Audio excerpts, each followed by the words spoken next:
Hello guys, नमस्ते। स्वागत है आपका हमारे स्टडी विद आर के चैनल में। तो आज हम पढ़ेंगे शिक्षा मनोविज्ञान। शिक्षा मनोविज्ञान में भी हम बुद्धि टॉपिक पढ़ेंगे, जो रीट सेकंड ग्रेड व सी-टेट एग्जाम के लिए बहुत इंपॉर्टेंट टॉपिक है। तो बुद्धि, इंटेलिजेंस शब्द की उत्पत्ति लैटिन भाषा के इंटेलिजेंसिया शब्द से हुई है। इसका अर्थ होता है सोचने समझने की योग्यता। तो ये बुद्धि का शाब्दिक अर्थ है, जबकि बुद्धि का वास्तविक अर्थ नहीं है। तो बुद्धि सोचने समझने की योग्यता है, समस्या समाधान की योग्यता है, समायोजन की योग्यता है और अमूर्त चिंतन की योग्यता है। तो बुद्धि को समस्या समाधान की योग्यता बर्ट ने कहा था, समायोजन की योग्यता स्टर्न ने कहा था और अमूर्त चिंतन की योग्यता टर्मन ने कहा था। बुद्धि एक जटिल मानसिक योग्यता है जो किसी भी व्यक्ति में जन्मजात रूप में उपस्थित होती है। इसे अर्जित नहीं किया जा सकता है, लेकिन इसका विकास संभव है। तो उपयुक्त परिभाषाओं में हमने क्या देखा कि बुद्धि में क्या कॉमन आ रहा है, योग्यता। तो बुद्धि क्या है? बुद्धि एक प्रकार की मानसिक योग्यता है। बुद्धि जन्मजात होती है, अर्जित नहीं होती है, जबकि बुद्धि लब्धि अर्जित होती है। इसी प्रकार आगे देखते हैं बुद्धि क्या है। जैसे बुद्धि का विकास संभव है, तो बुद्धि का विकास बराबर वंशानुक्रम इंटू वातावरण। तो बुद्धि क्या है? वंशानुक्रम और वातावरण के बीच होने वाली अंतःक्रिया है। 1880 तक बुद्धि के बारे में कोई अवधारणा नहीं दी गई थी। सर्वप्रथम 1885 में बुद्धि शब्द का प्रयोग फ्रांसिस गाल्टन के द्वारा किया गया। इसलिए फ्रांसिस गाल्टन को बुद्धि शब्द का जनक कहा जाता है। कभी कभी क्वेश्चन पूछ लेते हैं कि बुद्धि शब्द का जनक किसे कहा जाता है, तो याद रखना फ्रांसिस गाल्टन को कहा जाता है। और 1885 में इसने पहली बार बुद्धि शब्द का प्रयोग किया था और 1880 तक बुद्धि के बारे में कोई जानकारी नहीं थी। क्वेश्चन देख लेते हैं। पहला, बुद्धि एवं व्यक्तित्व के विकास में वंशानुक्रम क्या भूमिका है, यानी वंशानुक्रम की क्या भूमिका है। तो ऑप्शन ए नाम मात्र, ऑप्शन बी महत्वपूर्ण, ऑप्शन सी ए व बी दोनों और उपरोक्त में से कोई नहीं। तो इसका राइट आंसर है ऑप्शन ए नाम मात्र। अब बुद्धि की परिभाषा देखते हैं। बंकीगम ने बुद्धि की क्या परिभाषा दी, आइए देखते हैं। बुद्धि को अधिगम प्राप्ति का आधार माना जाता है। तो ये परिभाषा दी बंकीगम ने। इसको याद कैसे करें, तो इसको याद ऐसे करना जैसे बंकीगम में गम आ रहा और अधिगम में भी गम आ रहा, दोनों में गम कॉमन है। तो याद रखना बंकीगम ने अधिगम वाली परिभाषा दी, यानी बुद्धि को अधिगम प्राप्ति का आधार बंकीगम ने कहा था। दूसरी परिभाषा दी है बोरिंग ने। बुद्धि परीक्षणों द्वारा जिसे मापा जाता है वही बुद्धि है। तो ये परिभाषा हमें देखने में बोरिंग सी लग रही है, तो याद रखना कि जो बोरिंग सी बुद्धि की परिभाषा दी वो बोरिंग ने ही दी थी। तो आइए नेक्स्ट परिभाषा देखते हैं। बुद्धि समस्या समाधान की योग्यता है। ये परिभाषा दी थी वर्ट ने, यानी बुद्धि को समस्या समाधान की योग्यता वर्ट ने कहा था। स्टर्न, बुद्धि वातावरण के साथ अपूर्ण समायोजन की योग्यता है। तो बुद्धि को वातावरण के साथ अपूर्ण समायोजन की योग्यता स्टर्न ने कहा था। बुद्धि अमूर्त चिंतन करने की योग्यता है। जो व्यक्ति जिस अनुपात में अमूर्त चिंतन कर पाता है उतना ही बुद्धिमान माना जाता है। परिभाषा टर्मन ने दी थी कि व्यक्ति जितना अधिक अमूर्त चिंतन करता है उतना ही अधिक बुद्धिमान होता है। अमूर्त चिंतन का मतलब होता है जो चीज हमें दिखाई नहीं देती और उसके बारे में हम चिंतन करते हैं। जैसे मैंने बोल दिया आपको कि आप पीला घोड़े के बारे में चिंतन करो। स्पीयरमैन, बुद्धि विश्लेषण एवं संश्लेषण की योग्यता है। तो ये परिभाषा स्पीयरमैन ने दी। विश्लेषण के अर्थ होता है मतलब तोड़ना या टुकड़ा करना, और संश्लेषण का अर्थ होता है जोड़ना। तो ये परिभाषा दी थी स्पीयरमैन ने। नेक्स्ट देखते हैं अल्फ्रेड बिने। बुद्धि सुनने एवं पहचानने की योग्यता है। तो बुद्धि को सुनने एवं पहचानने की योग्यता अल्फ्रेड बिने ने बताया था। और अल्फ्रेड बिने ने बुद्धि में 4 शब्द निहित बताए थे। इनके नाम याद रखना 4 शब्दों के। फर्स्ट है ज्ञान, सेकंड है निर्देश, थर्ड है आविष्कार और फोर्थ है आलोचना। तो ये चारों नाम याद रखना, ज्ञान, निर्देश, आविष्कार और आलोचना। हैनमान ने बुद्धि में निम्न 2 शब्द बताए थे। कौन कौन से? एक तो निहित ज्ञान और एक ज्ञान की समता। तो ये दोनों शब्द भी याद रखने की। हैनमान ने बुद्धि में कितने शब्द निहित बताए थे? 2।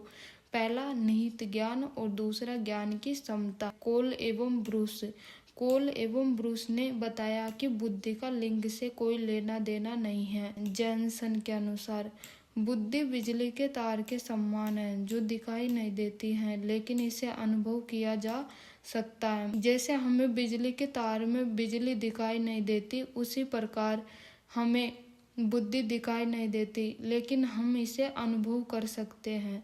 तो आइए नेक्स्ट देखते हैं। पिंटर, बुद्धि का विकास मध्य किशोर अवस्था तक होता है। तो ये परिभाषा किसने दी थी? ये परिभाषा पिंटर ने दी थी कि बुद्धि का विकास मध्य किशोर अवस्था मतलब 14-15 की आयु तक होता है। और करो एवं करो की देखते हैं। करो एवं करो ने बताया कि 6 वर्ष की आयु में बालक का मानसिक विकास पूर्ण हो जाता है। इस परिभाषा पे आप स्टार लगा देना। ये बहुत बार एग्जाम में आई हुई परिभाषा है कि 6 वर्ष की आयु में बालक का मानसिक विकास पूर्ण हो जाता है। ये परिभाषा किसने दी थी? तो करो एवं करो ने दी थी। आइए बुद्धि के प्रकार देखते हैं। थोर्नडाइक एवं गेरेट के अनुसार बुद्धि के कितने प्रकार बताए थे? थोर्नडाइक एवं गेरेट ने 3 प्रकार बताए थे। कौन कौन से? मूर्त बुद्धि, सेकंड अमूर्त बुद्धि और एक सामाजिक बुद्धि। तो ये बुद्धि के 3 प्रकार का, मूर्त बुद्धि, अमूर्त बुद्धि और सामाजिक बुद्धि। तो आइए इनके बारे में देखते हैं। फर्स्ट, मूर्त बुद्धि। इसे यांत्रिक बुद्धि भी कहते हैं। इसमें समस्या मूर्त या ठोस रूप में दिखाई देती है एवं समस्या का समाधान यंत्रों की सहायता से किया जाता है। जैसे इसके एग्जाम्पल याद रख लेना, जैसे कारीगर, मैकेनिक, किसान।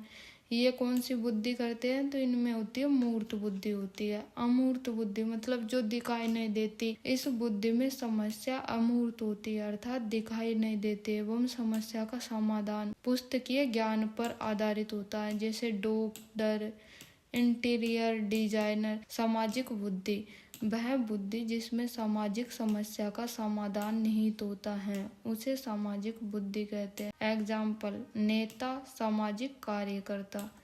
अब हम देखते हैं बुद्धि के सिद्धांत।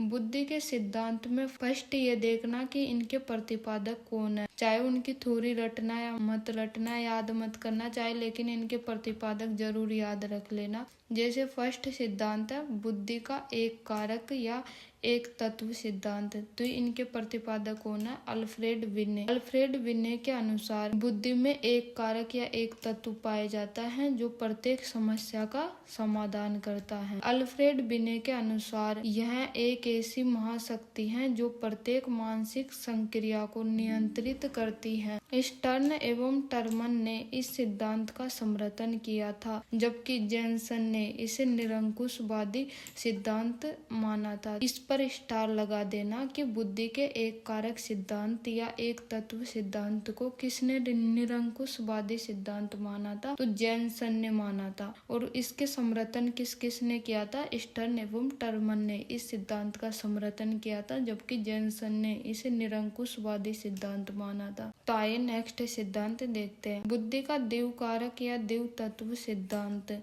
इसके प्रतिपादक है स्पीयरमैन। स्पीयरमैन ने बुद्धि में 2 तत्व बताए थे। तो जी कारक यानी जनरल, सामान्य योग्यता। एस कारक स्पेशल, विशिष्ट योग्यता। यह राजतंत्री सिद्धांत है। तो जनरल मतलब सामान्य योग्यता। एक एग्जाम्पल बता देती हूँ। जैसे राजस्थान पुलिस के लिए सामान्य योग्यता 12th पास है, तो ये सभी के लिए 12th पास है। ऐसे नहीं कि आधे छात्रों के लिए 10th पास है, आधों के लिए 12th पास है। तो ये एक प्रकार की सामान्य योग्यता है। और विशिष्ट योग्यता का अर्थ होता है कि हर इंसान में अलग अलग योग्यता होती है। जैसे मेरे लिखने का तरीका कुछ अलग है और आपके लिखने का तरीका कुछ अलग है, तो मेरी ये विशिष्ट योग्यता हो गई कि मेरे लिखने का तरीका भी कुछ अलग है। जैसे मैं दोनों हाथों से लिखती हूँ, ये मेरी विशिष्ट योग्यता होगी। तो विशिष्ट योग्यता एक इंसान में कितनी भी हो सकती है, मतलब हर इंसान में अलग अलग होती है। तो ये विशिष्ट योग्यता होगी। और इस सिद्धांत को राजतंत्री सिद्धांत कहा जाता है, क्योंकि राजा एक होता है जो सामान्य होता है और राजा की प्रजा बहुत सारी होती है जो विशिष्ट होती है। तो विशिष्ट कारक को प्रजा कहा जाता है और जी कारक को राजा कहा जाता है। बुद्धि का त्रिकारक या त्रितत्व का सिद्धांत, ये भी स्पीयरमैन ने ही दिया था। तो इसमें बुद्धि के तीन तत्व या तीन कारक बताए थे। फर्स्ट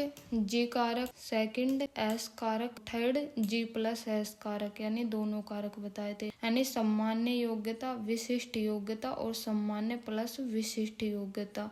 आइए नेक्स्ट सिद्धांत देखते हैं, इसका एग्जाम्पल हम लास्ट में देखेंगे। बुद्धि का आश्चर्यजनक सिद्धांत, इसके प्रतिपादक कौन है? तो प्रतिपादक है B.S. ब्लूम। B.S. ब्लूम के अनुसार बुद्धि जैसी कोई चीज नहीं होती, बल्कि समस्या समाधान के लिए समय महत्वपूर्ण होता है। तो ये किसने कहा था? B.S. ब्लूम ने कहा कि बुद्धि के लिए, B.S. ब्लूम के अनुसार बुद्धि जैसी कोई चीज नहीं होती, बल्कि समस्या समाधान के लिए समय महत्वपूर्ण होता है। जैसे आप किसी जंगल के रास्ते से होकर जा रहे हैं और आपको रास्ते में शेर दिख गया, तो उस टाइम में आपकी बुद्धि काम नहीं करेगी। उस टाइम में ये देखेगी कि आपके पास कितना टाइम है वहां से भागने या छुपने के लिए, तो आप उस टाइम को इम्पोर्टेंट मानेंगे। ये बताया था B.S. ब्लूम ने। इसका क्वेश्चन देख लेते हैं। एक महिला प्रतिदिन की तरह खाना बनाते समय किसी गीत को याद करके गुनगुना रही है, यह बुद्धि के किस सिद्धांत को प्रदर्शित करता है? एक कारक का सिद्धांत, द्विकारक का सिद्धांत,